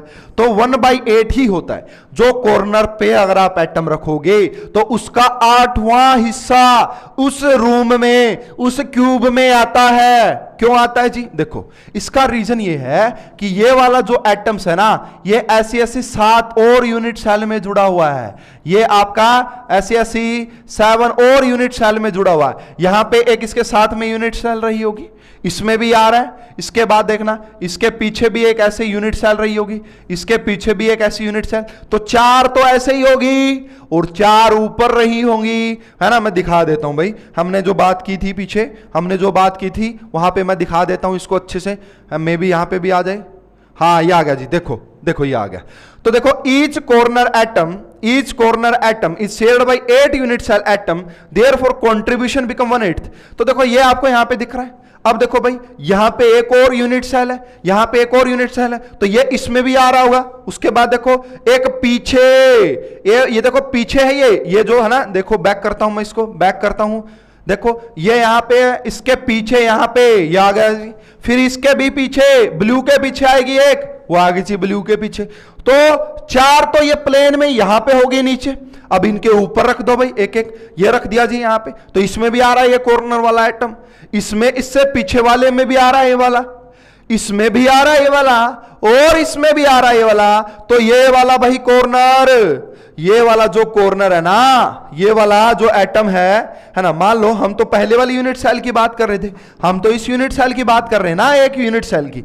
लेकिन ये वाला जो आपको दिख रहा ना एटम, ये अकेला नहीं है, ये पूरा नहीं है, इसमें इसका 8वां हिस्सा है, क्योंकि ये जो है ना, ये 8 क्यूब से शेयर है। ये जो कॉर्नर है, ये जो कॉर्नर पे जो आइटम रखोगे, ये इसमें तो 1/8 आएगा, क्योंकि 1/8 किसी दूसरी में, 1/8 किसी दूसरी में, एक ही तो है, एक ही तो है भाई। समझ गए क्या मेरी बात को? तो इसलिए कॉर्नर का कंट्रीब्यूशन 1/8 होता है ना। तो अगर एक यूनिट सेल में बात करोगे कि सिंपल क्यूबिक यूनिट सेल में, शॉर्ट फॉर्म में इसे SCC लिखेंगे, SCC। तो अगर आपसे बोले कि इफेक्टिव नंबर ऑफ एटम्स, भाई ये बताओ इस क्यूब में, इस कमरे में, इस यूनिट सेल में कितने एटम है, तो आप कहोगे जी है ना, कॉर्नर पे रखे हुए हैं, लेकिन 8 कॉर्नर है, लेकिन कंट्रीब्यूशन 1/8 है। तो इसीलिए देखना भाई, जो Z की वैल्यू हो जाएगी, इसे Z से डिनोट करते हैं, तो इसकी वैल्यू कितनी हो जाएगी 1, इसकी वैल्यू कितनी हो जाएगी भाई 1 हो जाएगी। समझ में आ गई क्या बात? डेंसिटी के न्यूमेरिकल में बहुत ज्यादा यूज होगा इसका। फार्मूला जब बनाएंगे, फार्मूला बेस्ड जब क्वेश्चन बनाएंगे, वहां पे भी जबरदस्त यूज होगा इसका। ओके जी, ओके, बहुत ही बेहतरीन। देख लो जी, ये फायदा भाई हमारा ऐसे पढ़ाने का कि आपको एक एक चीज हम एनिमेटेड तरीके से समझा सकते हैं, और आपको समझ में आ रही होगी, समझ में आ रही होगी आपको बहुत ही बेहतरीन तरीके से। चलिए जी आगे बात कर लेते हैं। देख लो जी ये रहा, और बैक करते हैं। अब देखो कलर कॉम्बिनेशन आ गया है, देखिए ध्यान से। तो देखो ये वाला आइटम हो गया भाई आपका, ठीक है भाई, ये आपका 1/8 है। उसके बाद देखो भाई ये वाला जो कॉर्नर है, यहां पे भी बहुत सारी रही होंगी। इसी प्रकार वो वाला भाई यहां पे क्या बना रहा है, ये देखो, देखो भाई इसका मतलब थोड़ा सा और है यहां पे अभी देखिए आपसे क्या बोल रहा है ये, है ना, कोऑर्डिनेशन नंबर कितना रहा होगा, इसका कोऑर्डिनेशन नंबर कितना रहा होगा। तो देखो यार, अगर मैं इस कॉर्नर वाले की बात करूं तो ऐसे ये किससे जुड़ा हुआ होगा भाई, इससे, क्योंकि है ना जुड़े हुए होते हैं। आपको ये दिख दूर दूर रहे हैं लेकिन ये जुड़े हुए होते हैं। ये वाला जो कॉर्नर पे एटम है और उस कॉर्नर पे जो एटम, वो जुड़े हुए हैं एक दूसरे से। इसलिए भाई सिंपल क्यूबिक यूनिट सेल में जो कोऑर्डिनेशन नंबर होगा, कोऑर्डिनेशन नंबर का मतलब ये होता है कि भाई इसके इस एक एटम के साथ कितने एटम जुड़े हुए हैं, इसको नियरेस्ट नाइबर बोलेंगे, इसको नियरेस्ट नाइबर बोलेंगे। मैं एक और नेक्स्ट क्लास में आपको ये समझाऊंगा कि नियरेस्ट नाइबर क्या होते हैं, next to next near neighbour क्या होते हैं। Very important, advance point of view से बहुत ज्यादा इंपॉर्टेंट है। ठीक है भाई, तो अभी के लिए याद रखो कि कॉर्नर वाला जो एटम है वो आपका किस डिस्टेंस पे, ए डिस्टेंस पे, किस डिस्टेंस पे, ए डिस्टेंस। अरे भाई इससे लेके इसकी डिस्टेंस कितनी है, ए डिस्टेंस है, ए स्मॉल ए डिस्टेंस है। तो कोऑर्डिनेशन नंबर कितना होता है सिंपल क्यूबिक यूनिट सेल में, 6। कितना, 6 होता है ना, कि एक कॉर्नर से 6 कॉर्नर और जुड़े हुए होते हैं, है ना, 6 एटम और जुड़े हुए होते हैं ए डिस्टेंस पे। मैं एक्सप्लेन करूंगा कभी आगे, है ना, नेक्स्ट क्लास में। तो ये देखो, ये दिखाया गया है कि ये देखो भाई, ये देखो ध्यान से, ये देखो कि देखो इसमें आपको क्या दिख रहा है, पूरा एटम तो दिख ही नहीं रहा ना। और दूसरी बात देखो, ये इसके साथ जुड़ा हुआ है, सारे आपस में जुड़े हुए हैं, सारे कॉर्नर आपस में जुड़े हुए हैं। काफी इंपॉर्टेंट पॉइंट है। ये कॉर्नर इससे टच कर रहा है, ये वाला इससे भी, तो ये सारे टच कर रहे हैं, बीच में स्पेस भी खाली होता है यहां पे। इसका भी डिस्कशन करेंगे, पैकिंग फ्रैक्शन। तो मेरे हिसाब से भाई क्लियरिटी आ रही होगी टॉपिक में। चलें जी आगे आ जाओ जी। उसके बाद बात करते हैं क्यूबिक यूनिट सेल में। तो ये 3 टाइप्स की बेसिकली होती है। तो सबसे पहले हमारा है भाई प्रिमिटिव, यानी कि सिंपल क्यूबिक बोला जिसको हमने। उसके बाद भाई बॉडी सेंटर्ड भी होती है ना, जहां पे बॉडी के सेंटर पे आप रख दोगे, और फेस सेंटर्ड भी होती है। In cubic unit cell A = B = C होता है, अल्फा = बीटा = गामा 90 डिग्री होता है। बिल्कुल हमें ये समझ में आ रही है जी बात। तो देखिए भाई BCC की अगर बात करें तो यहां पे लैटिस पॉइंट कितने रहे होंगे। लैटिस पॉइंट का मतलब जहां पे भाई आप एटम्स रख रहे हो, ठीक है, तो कितने हो जाएंगे, 9 कैसे जी, 9 कैसे हो जाएंगे भाई BCC में। अरे नाम से ही पता lग रहा है, बॉडी सेंटर्ड। तो यहां पे देखो भाई लैटिस पॉइंट 9 कैसे, 8 तो कॉर्नर रहे होंगे, 8 तो कॉर्नर रहे होंगे, और एक बॉडी का सेंटर भी तो रहा होगा, एक बॉडी का सेंटर भी तो रहा होगा, क्योंकि बॉडी के सेंटर पे रखोगे जब भी तो ये BCC कहलाएगा। ठीक है जी, ठीक है, बहुत ही समझ में। तो भाई अगर आपसे बोले कि बताओ इसके लिए effective number of atoms per unit cell कितने रहे होंगे, तो आप क्या कहेंगे कि भाई 8 तो एटम्स आपने कॉर्नर पे ही रख दिए, लेकिन एक का कंट्रीब्यूशन होता है 1/8 और प्लस में 1 रख दिया। तो भाई Z की वैल्यू जो होती है ना BCC के लिए, वो कितनी होती है, वो 2 होती है। क्यों, ये क्या जी, ये 1 कहां से आ गया। अरे भाई बॉडी का सेंटर है, इस कमरे में अगर मैं बात करूं तो ये जो एटम आप रखेंगे, आप बॉडी के सेंटर पे जो एटम रखेंगे वो तो कंप्लीटली आ रहा है ना इसके अंदर, वो तो कंप्लीटली इस रूम के अंदर ही है ना। समझ रहे हो मेरी बात को। तो इसलिए मैंने पूरा 1 ही ऐड कर दिया, यानी कि भाई जो बॉडी के सेंटर पे आप एटम रखते हो ना, उसका कंट्रीब्यूशन 100% होता है, वो उसका कंट्रीब्यूशन 1 होता है, और एक ही पॉइंट यहां पे अवेलेबल होता है बॉडी के सेंटर पे। एक यूनिट सेल में एक ही पॉइंट अवेलेबल होता है बॉडी के सेंटर पे। Okay, point clear. चलो जी आगे बात कर लेते हैं, देख लेते हैं ये भी क्या समझाना चाह रहे हैं। ठीक है, तो भाई corner atom contributes 1/8 of its full capacity as shared by 8 units, और बॉडी का पूरा ही आ जाता है। तो यहां पे Z की वैल्यू की बात करोगे तो कितनी हो जाएगी, 1/8 इंटू में 8 प्लस में 1 2, तो 2 atoms per unit cell, 2 atoms per unit cell. अच्छा जी आ जाओ आगे, देख लो भाई ये रहा, इसको ध्यान से देख लीजिए, ध्यान से देख लीजिए। कॉर्नर हो गए आपके, उसके बाद बॉडी का सेंटर, और ये बॉडी का जो सेंटर होता ना, ये इस कॉर्नर से भी जुड़ा हुआ है, इस कॉर्नर, सारे कॉर्नर से इक्वल डिस्टेंस पे होता है, सारे कॉर्नर से इक्वल डिस्टेंस पे होता है। ठीक है भाई, तो ये बॉडी का सेंटर। अब देखो ये दिखाया जा रहा है ऐसा ही कि वही बनाया भाई, वो बनाया पीछे, ऊपर बनाया, लो जी लो, जबरदस्त तरीके से। इसका कोऑर्डिनेशन नंबर कितना होता है भाई, इसका कोऑर्डिनेशन नंबर 8, इसका कोऑर्डिनेशन नंबर 8। देखो कोऑर्डिनेशन नंबर को नियरेस्ट नाइबर बोल सकते हैं, कि सबसे करीबी पड़ोसी। यानी कि देखो अगर मैं इसके लिए बात करूं तो 8 एटम रहे होंगे होंगे, इसका डिस्टेंस भी बताऊंगा मैं कितना होता है, लेकिन नेक्स्ट क्लास का वेट करना पड़ेगा, एडवांस वाले बच्चों के लिए आएगी। ठीक है, तो देखो भाई ये वाला जो है ये एक इससे भी जुड़ा हुआ है, तो 8 से जुड़ा हुआ है, इसलिए इसका कोऑर्डिनेशन नंबर 8 होता है। मैं समझाऊंगा, बहुत अच्छे से समझाऊंगा। ठीक है, तो ये रहा भाई, और ये बताया गया है कि ये वाला जो बॉडी के सेंटर पे जो होता है, देखो ये देखो रेड रेड नजर आ रहा है, रेड सारे कॉर्नर को टच कर रहा है, रेड सारे कॉर्नर को टच कर रहा है। अगर आपको यहां पे बॉडी के डायगोनल की बात करोगे तो क्या करोगे, ये है जी वो बॉडी का डायगोनल, देखो इस कॉर्नर को, इस कॉर्नर को, और ये पूरा बॉडी का सेंटर, इसी को बोलते हैं बॉडी डायगोनल। समझ में आ गई बात। और ये बॉडी का जो सेंटर होता है ना, बॉडी के सेंटर पे जो एटम होता है वो सारे कॉर्नर से टच करता है, याद रखिएगा, है ना। बहुत ही इंपॉर्टेंट बातें मैं आपको समझा रहा हूं, समझ में आनी चाहिए बहुत ही बेहतरीन तरीके से। अच्छा देखो ये रहा, ये दिखाया जा रहा है, ये दिखाया जा रहा है आपका, तो ये कॉर्नर हो जाते हैं भाई, ये बॉडी का सेंटर। तो भाई देखो अगर बात करें इसके लिए हमारे पास 3 टाइप की पॉसिबल थी, 2 टाइप की मैं पढ़ा चुका हूं, प्रिमिटिव को ही SCC बोलते हैं, सिंपल क्यूबिक यूनिट सेल, फिर हमने बॉडी वाला पढ़ा। अब फेस सेंटर्ड की बात करते हैं, तो unit cell of are 3 types, cubic unit cell 3 types की होती हैं। तो अब बात करते हैं फेस सेंटर्ड की। तो आप सभी बच्चे सोचो यार कि कितने लैटिस पॉइंट होने चाहिए, आप खुद से सोचो तो कितने होने चाहिए। देखो कॉर्नर पे तो होंगे ही होंगे, अब फेस के सेंटर पे कितने फेस होते हैं भाई, 6, और एक फेस पे एक सेंटर रहा होगा, तो कुल मिला के कितने लैटिस पॉइंट मिलेंगे, 14।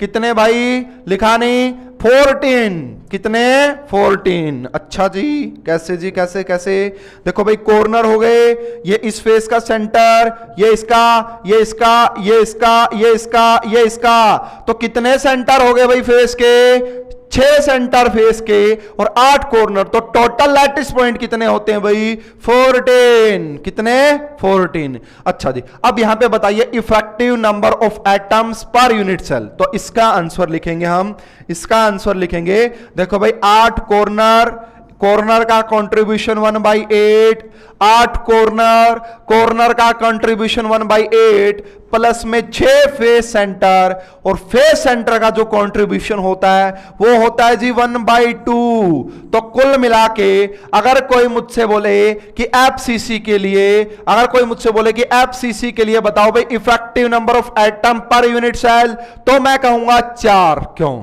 देखो जी ये बात बिल्कुल समझ में आई, आप समझा चुके हो, लेकिन ये नहीं समझ में आ जी ये कैसे लिख दिया, हाँ ऐसे लिखोगे और हमें समझ में नहीं आएगा तो दिक्कत तो मुझे होनी है, तो मैं तो क्लियर करके चलूंगा सब कुछ। देखो जी, है ना, अब बात करते हैं, मैं बात इसकी बात करता हूं। ये आपका एक क्या फेस है, ये पैनल अपना, ये बोर्ड अपना एक फेस है। अब मुझे ये बताओ, मुझे यहां ये पूरा एक फेस का सेंटर है, ये फेस का, ये इसका सेंटर है, ठीक है भाई, सेंटर है ये इसका। अब बताओ ये एक तो कहां पे शेयर हो सकता है, इस रूम में, ये एक तो यहां पे है, अगर आप यहां पे रखोगे एटम तो एक तो कहां दिखेगा, यहां पे, और एक कहां पे दिखेगा, पीछे। अरे एक इस कमरे में आ गया, एक इस कमरे में, यानी कि फेस के सेंटर पे जो आपने एटम रखा ना, तो वो 2 यूनिट सेल में शेयर्ड होता है, आधा इस कमरे में और आधा दूसरे कमरे में। आप खुद जहां पे भी बैठे हो आप थोड़ा सा एनालिसिस कर लो कि भाई फेस के सेंटर पे रखूं तो देखना कि कितने कमरों से शेयर करेगा वो, कितने रूम से शेयर करेगा वो। आप देखना, आपको लगेगा कि या तो मेरे कमरे में है या फिर दूसरे कमरे में, तीसरा कमरा नहीं मिलेगा। अगर आप फेस के सेंटर की बात करोगे तीसरा कमरा मिलने वाला नहीं है। तो ठीक है भाई, इसलिए बाकी मैं समझा रहा हूं, अभी इसको और भी अच्छे से समझा रहा हूं, टेंशन मत लो। तो जेड की वैल्यू कितनी हो गई, जेड की वैल्यू कितनी हो गई, 4। जेड की वैल्यू कितनी हो गई, 4। वेरी गुड, बहुत ही बेहतरीन। तो देखिए भाई ये रहा, यहां पे देखो, यहां पे आना पड़ेगा मुझे, तो ये रहा भाई। तो देखो इसकी बात मैं कर रहा था, यहां पे मैं इस वाले पॉइंट की बात कर रहा था कि ये जो एटम है ना, ये जो एटम आधा तो इस कमरे में है और आधा इस कमरे में है, यानी कि आधा इस यूनिट सेल में है और आधा इस यूनिट सेल में है। तो फेस का जो कंट्रीब्यूशन होता है ना, फेस सेंटर का एटम का जो कंट्रीब्यूशन होता है वो 1/2 होता है, वो 1/2 होता है। अरे समझ में आ गई क्या बात, बिल्कुल आ जानी चाहिए भाई, बिल्कुल आ जानी चाहिए। देख लो ध्यान से दोबारा से, ये देखो पीछे बनाया, ऐसे पूरा मिला दिया, देखो ये रहा, देखो देखो देखो देखो। अब देखो क्या हो रहा है कि ये जो कॉर्नर है किससे टच कर रहा है, देखना, ये कॉर्नर, ये भी कॉर्नर, और ये जो नजर आ रहा है ये क्या है, फेस का सेंटर। इसी को क्या बोला था मैंने, फेस डायगोनल। इसी को क्या बोला था, फेस डायगोनल। वेरी गुड, बहुत ही बेहतरीन। ठीक है जी, आ गई है सारी बातें समझ में आपकी। देखो भाई टोटल यहां पे देखो, part of particle at corner, total number of corner 1/8 into में part of particle at face, और टोटल फेस कितने होते हैं वो भी बताया। तो कंट्रीब्यूशन आ गया 4। तो कोऑर्डिनेशन नंबर 12 होता है भाई यहां पे। फेस क्यूबिक सेंटर में जो आपका कोऑर्डिनेशन नंबर होता है वो 12 होता है। ठीक है, समझ गए बात को। मैं एक्सप्लेन करूंगा कि 12 क्यों होता है। ये कोऑर्डिनेशन नंबर नेक्स्ट क्लास में क्लियर कर दूंगा आपका बहुत अच्छे से। चलो जी आगे बात करते हैं। Each face centered atom is shared by 2 unit cell, hence contribution is 1/2, इसलिए उसका contribution 1/2 होता है। ठीक है, और each corner contribution 1/8 होता है। ठीक है जी, तो ये आपकी बात समझ में आ गई। तो देखो जी यहां से लो आप इस चीज की क्लियरिटी। तो देखो ये क्या हो जाता है भाई आपका, ये क्या हो जाता है भाई, ये बॉडी का सेंटर, ये आपका आ गया फेस सेंटर, ये क्या आ गया, फेस सेंटर आ गया। ठीक है, उसके बाद ये कॉर्नर, ठीक है, ये भी कॉर्नर कॉर्नर कॉर्नर, तो ये कितने, ये फेस का सेंटर, ये कॉर्नर। ठीक है, उसके बाद देखो भाई अगर ये फेस का सेंटर है तो ये भी तो एक फेस का सेंटर है। ठीक है, उसके बाद देखो भाई ये भी तो एक फेस का सेंटर है, उसके बाद ये भी तो एक फेस का सेंटर है, उसके बाद इसी प्रकार से चलना भाई, ये भी एक फेस का सेंटर है, ये भी और ये भी। तो देखो ये वाला जो है ना, तो 4 ये हो गया इसी प्रकार से, और ये हो गया, इसका मतलब कोऑर्डिनेशन नंबर दिखाया जा रहा है। इसको मैं नेक्स्ट क्लास में एक्सप्लेन करता हूं भाई काफी अच्छे से। अब ये इसका क्या नहीं है, ये इसके साथ टच नहीं करेगा, हाँ इन 12 के साथ ये जरूर टच करेगा। कैसे क्या होगी पूरी कहानी नेक्स्ट क्लास तक वेट करना पड़ेगा। ये बता रहा कि इन सभी से टच करेगा, ये कह रहा कि इन 12 से टच करेगा, इसीलिए मैंने बोला फेस वाले का जो आपका कोऑर्डिनेशन नंबर होगा वो 12। बस अब कह रहा हूं होगा, नेक्स्ट क्लास में समझाऊंगा, एक्सप्लेनेशन के साथ समझाऊंगा, एनिमेशन के साथ समझाऊंगा। ठीक है, चलो जी आगे 12, कोऑर्डिनेशन नंबर 12 बताया। एमसीक्यूज डिस्कस करते हैं। The order of lattice points in BCC FCC simple. तो सबसे ज्यादा देखो भाई बीसीसी में जो आपके लैटिस पॉइंट होते हैं वो 2 4 1। अच्छा जी, उसके बाद 8। 1 मिनट पूरा ऑप्शन देखते हैं। देखो जी, तो बीसीसी में जो लैटिस पॉइंट होते हैं वो 9। ठीक है, बीसीसी में जो लैटिस पॉइंट होते हैं वो 9, 8 कॉर्नर पे और एक बॉडी के सेंटर पे। एफसीसी में जो लैटिस पॉइंट होते हैं वो 14 एंड एससी में जो होते हैं वो 8। तो C is the correct answer. इस क्वेश्चन का सही जवाब सी आना था। नेक्स्ट आ जाइए भाई आगे। Particle at the corner contribution कितना होगा, 1/4 नहीं होगा, 1 भी नहीं होगा, 1/8 एंड 1/2। तो C is the correct answer, 1/8 contribution होता है। उसके बाद भाई आ जाओ, कोऑर्डिनेशन नंबर इन बीसीसी बताया था 8 होता है, 8 होता है, 8 होता है। ठीक है, मैं समझा भी दूंगा मैंने ऐसा क्यों कहा। और किसी बच्चे को ट्रिक चाहिए क्या ट्रिक, ले लो जी ट्रिक ले लो, बीसीसी के लिए कोऑर्डिनेशन नंबर के ट्रिक ले लो। अच्छा जी, ऐसी क्या ट्रिक बता दोगे आप। अरे भाई आपको ये तो पता होगा कि कौन सा लेटर किस नंबर पे आता है। तो भाई बी का मतलब 2, अच्छा जी बहुत ही बेहतरीन। सी का मतलब भी 3 और इसका मतलब भी 3। अरे तीनों को ऐड कर दो, 8 आ रहा है ना। अब ये मत कहना कि ये कंसेप्ट है, ये कोई कंसेप्ट नहीं है, ये तो ट्रिक है, ये तो अप्रोच है, आपको याद रखने का तरीका है। तो बीसीसी में कभी भी अगर कोऑर्डिनेशन नंबर चाहिए हो ना तो क्या कर लेना जी, देख लो क्या कर लेना। तो देखो 2 प्लस में 3 8 हो गया, 8। अरे बन गई क्या बात, देख लो भाई देख लो। अगर एफसीसी में निकालना हो कभी, देख लो एफसीसी के लिए भी ट्रिक। तो 6 है ना, एफ जो होता है वो 6 नंबर पे आता है, उसके बाद 3, उसके बाद फिर से 3। अरे कितना हो गया, 12। कितना हो गया भाई, 12। बन रही है बात। देखो जी ऐसे ट्रिक्स है जी अपने पास, तो है ना जबरदस्त वाली ट्रिक। आ गया सभी को समझ में। चलो जी, है ना। चलो भाई डिस्कस करते हैं कोऑर्डिनेशन नंबर इन बीसीसी। अरे बताओ सम कर लो, 8 आ जाएगा। B is the correct answer. चलो जी आगे बात करते हैं। Particle at the face of cube contribution. तो मैंने बताया था अगर आप फेस के सेंटर पे कोई भी एटम रखोगे तो आधा इस रूम में आधा उस रूम में, तो कंट्रीब्यूशन 1/2 हो जाएगा। कितना, 1/2। तो D is the correct answer. The order of Z in simple BCC FCC. तो सिंपल में कितना होता था भाई, जेड की वैल्यू 1, सिंपल में कितनी होती थी 1, बीसीसी में कितनी 2 एंड एफसीसी में कितनी 4।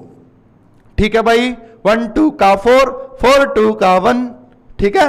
माई नेम इज, आप सभी को पता है, संजय कुमार, ठीक है। आ जाओ जी, आ जाओ। तो क्या आएगा, क्या ये आएगा क्या? अरे भाई ए सही है ना, बिल्कुल 1 2 4 बिल्कुल करेक्ट है। ए भाई ए आ गया। अच्छा जी, क्वेश्चन, अब फॉर्मूला बनाने वाले क्वेश्चन समझाता हूं मैं, है ना। ये भाई स्पेशली जेई में, नीट में, जेई एडवांस में, जैम में, हाँ बहुत अच्छे क्वेश्चन मानता हूं, मुझे बड़ा मजा आता है, आपको भी आएगा क्योंकि मैंने आपके बेसिक बड़े स्ट्रॉन्ग कर दिए हैं, आपको भी मजा आएगा, है ना। देखो जी, आ जाओ डिस्कस करते हैं। तो सबसे पहले बोला गया है, in a face centred cubic unit cell, in a face centred cubic unit cell the contribution of an atom at a face of the unit cell. तो अभी अभी पढ़ाया भाई, अभी अभी पढ़ाया, कितना? ए इस क्वेश्चन का करेक्ट आंसर। चलो जी निकलो आप तो यहां से, आपका कोई काम नहीं है। अच्छा जी, ये वाला क्वेश्चन इंपॉर्टेंट है, ऐसे ऐसे क्वेश्चन बहुत सारे आएंगे, है ना। In a face centred lattice of X Y, हमारे पास एक कोई फेस सेंटर्ड लैटिस है जहां पे एक्स और वाई मतलब एटम्स रखे हुए हैं। तो एक्स एटम्स हमने रखे हुए हैं कॉर्नर्स पे, एक्स एटम को हमने कहां पे रखा हुआ है? कॉर्नर पे। और वाई एटम को कहां पे रखा हुआ है? फेस के सेंटर पे। तो बताओ भाई फॉर्मूला क्या होगा कंपाउंड का? तो बताओ भाई फॉर्मूला क्या होगा कंपाउंड का? अरे बिल्कुल बताएंगे, बिल्कुल बताएंगे भाई, क्यों नहीं बताएंगे। अच्छा जी, सही नहीं बनाई हो तो मुझसे, तो सही नहीं बना तो सही बनाएंगे। लो जी, ये तो सही बनाना। चलो अब एटम्स कहां कहां पे रखे हुए हैं? देखो भाई एटम्स कॉर्नर पे, ये जी ये जो ब्लैक नजर आ रही है क्या? एक्स। अरे ये जो ब्लैक क्या है? ये एक्स। अच्छा जी, और ग्रीन कौन से जी? फेस के सेंटर पे वाई। ये रहा, ये रहा, ये रहा, ये रहा, ये रहा, और कौन सा रहा भाई? एक पीछे वाला बना दो चाहे, ठीक है ऐसे। यार देखो अब सीधी सी बात ये है कि इसका कंट्रीब्यूशन कितना रहा होगा? एक्स है तो एक्स कहां पे? 8 होते, 8 कॉर्नर पे रहेंगे, कंट्रीब्यूशन 1/8 रहा होगा। वाई 6 फेस पे रहे होंगे, वाई तो 6 फेस पे रहे होंगे, उसका कंट्रीब्यूशन कितना? 1/2। इसको जब आपने सोल्व किया तो यहां से तो 1 आ गया और यहां से 3 आ गया, यही इसका फार्मूला बन जाएगा। क्या फार्मूला बनेगा भाई? XY3। क्या बनेगा? XY3। बहुत सारे बच्चे क्या मिस्टेक करते हैं, इस 3 को यहां पे भेज देंगे।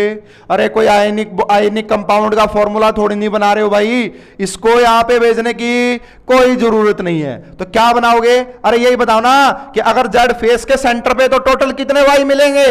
6 मिलेंगे, 6 जगह पे रहा होगा, कंट्रीब्यूशन 1/2, इसलिए फार्मूला क्या आ जाएगा? XY3। क्या आ जाएगा? XY3। कौन सा करेक्ट आंसर है? ए करेक्ट आंसर है भाई। अरे कौन सा करेक्ट आंसर है? ए करेक्ट आंसर है भाई, ए। अच्छा जी, आ जाओ आगे चलते हैं, आगे नेक्स्ट क्वेश्चन पे। दोनों क्वेश्चन समझ में आ गए? देखो जी और भी अच्छे अच्छे क्वेश्चन लो, बड़े जबरदस्त क्वेश्चन किए हैं मैंने यहाँ पे आपके लिए। In a face centered lattice X and Y, X atom present at the corner, Y atom present at the face center, the formula of the compound। अब देखो आगे कंडीशन रख दी है, पिछला ही क्वेश्चन है लेकिन कंडीशन क्या रख दिया है? The compound would be if 2 atom of X are missing from the corners। बात वो थी पहले, लेकिन हमने क्या किया? 2 कॉर्नर से एटम चुरा लिए। अब बताओ अब फार्मूला क्या बनेगा? कोई बात नहीं, 1 मिनट में बना देंगे। अरे भाई पहले कितने कॉर्नर थे? 8 कॉर्नर थे, 8 एटम थे। अब आपको कह दिया कि 2 एटम हमने निकाल लिए। अरे कितने बच गए भाई? कितने बच गए? अरे आ जाओ भाई, हाँ कितने बच गए भाई? 6 बच गए। कंट्रीब्यूशन कितना? 1/8। 6 बच गए, कंट्रीब्यूशन कितना? 1/8। वाई की बात करोगे तो वाई तो ऐसा कैसा, फेस के बारे में तो कोई कमेंट नहीं किया, तो वाई तो ऐसा कैसा 6 और कंट्रीब्यूशन कितना? 1/2। इसको सोल्व करो भाई, इसको सोल्व करोगे 3/4 आ गया, इसको सोल्व करोगे तो 3 आ गया। आपको सिंपलेस्ट रेशो लेना होता है, सिंपलेस्ट रेशो लेना होता है। इस 3 से ये 3 काट दो, फिर क्या आ रहा भाई? x के नीचे 1/4 आ रहा है और y के नीचे 1 आ रहा है, तो इसको 4 से मल्टीप्लाई कर दो, क्योंकि आपको बिल्कुल एग्जैक्ट प्रॉपर सिंपलेस्ट रेशो लेना है। तो 4 से मल्टीप्लाई इसकी करो तो 4 को से इसकी भी करनी पड़ेगी, तो यहां पे 1 बनेगा। तो क्या फॉर्मूला आ जाएगा? XY4। क्या फॉर्मूला आ जाएगा? XY4। इसमें तो दिखाई ही नहीं दे रहा भाई XY4, तो कहां पे मिस्टेक कर दी? कहां पे मिस्टेक की है भाई? कहां पे मिस्टेक कर दी? मिस्टेक तो कहीं पे भी नहीं की भाई, है ना। मिस्टेक तो हमने कहीं पे भी नहीं की, तो यहां पे क्यों नहीं दिखा रहा भाई? अच्छा, अरे अच्छा अच्छा, ऊपर वाला, मैं नीचे वाला देखने लग गया भाई, सॉरी, मैं नीचे वाला देखने लग गया। कोई बात नहीं भाई, मिस्टेक हो जाती कई बार। क्या करेक्ट आंसर आ जाएगा? सी आ जाएगा भाई, सी। मैं कहूँ यार XY4 कहां से हो गया? सब कुछ तो सही है। चलो जी, कोई बात नहीं, हो जाती है मिस्टेक, है ना, इंसानों से ही होती है। चले भाई आगे। In a cubic structure of a compound X और Y, X atom are at the corner of the cube, Y face के सेंटर पे, तो बताओ क्या फार्मूला है? अरे ये तो वही हो गया, ये तो वही हो गया। कौन सा भाई? X कॉर्नर पे है 8, कंट्रीब्यूशन 1/8। Y कहां पे है? फेस के सेंटर पे, कंट्रीब्यूशन कितना? 1/2। क्या फार्मूला बनेगा? XY3, XY3। क्या आंसर आ जाएगा? डी। क्या आ जाएगा? डी। चलो जी आगे बात करते हैं। कोई बात नहीं, समझ में आ रहे हैं, अच्छा लग रहा है, मजा आ रहा है। नहीं आ रहा तो कैसे आएगा बता दो, वैसे ही दिला देंगे। ये क्वेश्चन भाई देखो, बिल्कुल जेई पैटर्न का क्वेश्चन है। देखो, ए सॉलिड है स्ट्रक्चर, वहां पे विच W एटम कहां पे है? कॉर्नर पे है, कॉर्नर पे ऑफ क्यूबिक लैटिस, तो W कॉर्नर पे है, ठीक है। O एटम कहां पे है? At the centre of edge, edge के सेंटर पे है। अच्छा भाई, एज का सेंटर नहीं पढ़ा था, अब आ गया, कोई बात नहीं। And Na atom at the centre of cube, तो भाई फार्मूला बनाओ। W कहां पे है भाई? कहां पे? कॉर्नर पे। कितने कॉर्नर होते हैं? 8, कंट्रीब्यूशन 1/8। अच्छा जी। O एटम कहां पे? एज पे, बहुत इंपॉर्टेंट। O कहां पे? एज पे। देखना भाई, एज का मैंने कंट्रीब्यूशन नहीं पढ़ाया, सॉरी, पढ़ाना चाहिए था। कोई बात नहीं भाई, आ गया, यहां पे आ गया अभी। तो देखो, यहां पे ये हमारी एज है, ये हमारी एक एज है, और इसका ये सेंटर हो गया भाई, एज का सेंटर। तो एज के सेंटर पे अगर आप एटम रखते हो तो वो एज 4 कमरों में शेयर होती है, वो एज 4 रूम में शेयर होती है। कहां जी? एक तो यहां पे, एक इसके आगे, इसके यहां पे एक रूम है ना, एक इसके ऊपर रूम, और एक उसके ऊपर रूम, है ना। अरे समझ गए क्या मेरी बात? तो ये बात समझना कि जो एज का सेंटर होता है वो 4 क्यूब में होता है। तो एक क्यूब में कितना? 1/4। तो एज का कंट्रीब्यूशन जो होता है, एज सेंटर का कंट्रीब्यूशन होता है 1/4। कितनी एज होती है? 12 एज होती है, कंट्रीब्यूशन 1/4, तो कितना आ जाएगा? 3, है ना। तो भाई देखो, एज का कंट्रीब्यूशन कितना होता है? लिख लो इसको, एज का कंट्रीब्यूशन होता है 1/4 होता है। 12 एज होती है, ठीक है। चलो जी, हटाओ इसको, हटा देते हैं भाई, इसको हटा देते हैं। देख लो जी, है ना। ओ की बात करोगे, O at the centre of edge, तो कितनी एज होती है जी? 12, और कंट्रीब्यूशन 1/4। अच्छा जी। सोडियम Na क्या बोला गया है कि सेंटर ऑफ द क्यूब, और क्यूब का एक ही सेंटर होता है, ये बॉडी सेंटर की बात कर रहा है, बॉडी सेंटर की। तो बॉडी सेंटर का कंट्रीब्यूशन 1 ही होता है। इसको सोल्व करो भाई, यहां से आ जाएगा 1, यहां से आ जाएगा 3, और यहां से 1। क्या फार्मूला बनेगा भाई? Na 1 रखो, Na 1 रखो, फिर W रखो, Na फिर W, और ऑक्सीजन 3। क्या फार्मूला बन गया भाई? NaWO3। क्या फार्मूला बन गया? NaWO3। क्या आंसर आ गया भाई? बी। क्या आ गया भाई? बी। चलो जी आगे नेक्स्ट क्वेश्चन पे चलते हैं। देखो भाई, आ जाओ इस क्वेश्चन पे आ जाओ। A compound of A and B crystallize in cubic lattice. A atom ने occupy the lattice point at the corners of the cube. 2 atoms B occupy center of each cube faces. Point note करो, क्या? 2 atoms of B के 2 atoms occupy the center of each cube face. Cube के face पे 2 atom है, ऐसा कहना चाह रहा है। तो बताओ फार्मूला ऑफ द कंपाउंड। अरे भाई, ए कॉर्नर पे है ना, तो 8 इंटू में 1/8 कर दो, इसका तो कोई इशू ही नहीं बनाना है। बी की बात ये की है कि 2 एटम्स हैं, है ना, यानी कि देखो 2 एटम्स का मतलब समझो कि 6 फेस होते हैं। अगर एक फेस पे 2 एटम रख दिए तो 6 फेस पे 12 एटम हो गए, 12 एटम हो गए। फेस का कंट्रीब्यूशन कितना होता है आप सभी को पता? 1/2। कितना होता है? 1/2। फार्मूला क्या बन जाएगा? AB6। फार्मूला क्या बन जाएगा? अरे AB6 बन जाएगा फार्मूला, ठीक है। डी आ गया भाई, डी आंसर। चलो भाई नेक्स्ट आगे बात करते हैं नेक्स्ट क्वेश्चन की। अच्छा जी, आ जाओ ये वाला क्वेश्चन देखो, अच्छा क्वेश्चन है ये भी, है ना। In a face centred lattice x and y, x atom are present at the corner while y atoms are present face centre. तो बताओ फार्मूला क्या होगा? अगर x कॉर्नर पे है और y फेस के सेंटर पे, तो फार्मूला आ जाएगा आपका xy3। अब मैं डायरेक्ट लिख रहा हूं क्योंकि 3 बार ये क्वेश्चन समझा चुका हूं, ठीक है। चलो भाई आगे next. One of x atom is missing from the corner of each unit cell. एक एटम को हमने कॉर्नर से हटा दिया, अब बताओ फार्मूला क्या होगा? अच्छा जी, कितने रह गए भाई? 8 कॉर्नर थे, एक कॉर्नर से एटम गया तो 7, कंट्रीब्यूशन कितना? 1/8। y पे कोई फर्क पड़ने वाला है नहीं, y तो वैसे के वैसे 6 इंटू में 1/2 3। अब देखो यार, सिंपलेस्ट रेशो हमें चाहिए, यानी कि यहां से तो क्या आ रहा है आपका x 7/8 आ रहा है, x 7/8 और y 3 आ रहा है। हमें तो सिंपलेस्ट रेशो चाहिए, इसलिए 8 से मल्टीप्लाई कर दूंगा, इसलिए 8 से मल्टीप्लाई कर दूंगा दोनों को। तो फार्मूला जो बनेगा x 7 आ जाएगा, x 7 आ जाएगा और y आपका ये आ जाएगा भाई, y आपका क्या आ जाएगा? y आपका ये आ जाएगा। तो x 7 y 24, x 7 y 24, क्या ये इसका आंसर आ जाएगा भाई? ये इस वाले का फर्स्ट का नोट कर लेना भाई सभी बच्चे। तो x हो जाएगा 7 एंड y हो जाएगा 24। अच्छा जी नेक्स्ट आओ। 2 atoms of x are missing from the corner. अब 2 हटा दिए, पहले 1 हटा रहा, अब 2 हटा दिए, मजे ले रहा है हमारे, मजे है ना, तो कोई बात नहीं है ना। आज ये हमारे मजे ले रहा है, कल हम इसके मजे लेंगे, क्यों? अगर ये चीज आ गई ना, फिर तो मजे ही लेने हैं अपने को। तो चलो जी कोई बात नहीं भाई, इसकी मनमार्जी। तो 6 हो गया, 1/8 हो गया। इसी प्रकार y 6 और 1/2, इसका मतलब आएगा 3/4, 3/4 और ये 3, इसको 3 से 3 कैंसिल, 4 से मल्टीप्लाई करो, तो इसका आंसर आ जाएगा xy4, xy4, xy4। बहुत ही अच्छी बात हो गई जी।